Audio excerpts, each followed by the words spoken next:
பிரகாரத்தில் இந்த மாதிரி இருக்கு பாருங்க. இது வந்து கூபா மஸ்ஜித் சொல்றாங்க. மதீனாவுக்கு ஹிஜ்ரத் செஞ்சு வந்து முதல்ல கட்டின பள்ளிவாசல் இதுதான். சரிங்களா? அல்லாஹ்வுடைய தூதர் ஸல்லல்லாஹு அலைஹி வஸல்லம் ஒவ்வொரு சனிக்கிழமையும் என்ன செய்வாங்க, மஸ்ஜித் ஜுமாவுக்கு வந்து சொல்லுவாங்க. உம்மு ஹராம் அப்படின்னு சொல்லிட்டு ஒரு பெண்மணி அல்லாஹ்வுடைய தூதர் ஸல்லல்லாஹு அலைஹி வஸல்லம் அவர்களுக்கு பால் கொடுக்கப்பட்டு அவங்களுக்கு போகாமல் என்ன செய்ய மாட்டாங்க. என்ன செய்யுது?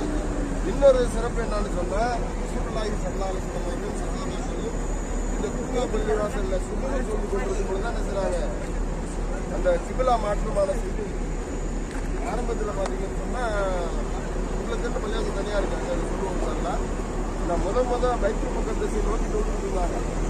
ஆனால் அல்லாஹ்வுடைய தூதர் ஸல்லல்லாஹு அலைஹி வஸல்லம் அவர்களுக்கு நினைச்சு மீண்டும் காபாவை நோக்கி தொழக்கூடிய விருப்பம் மனசில் இருக்கு.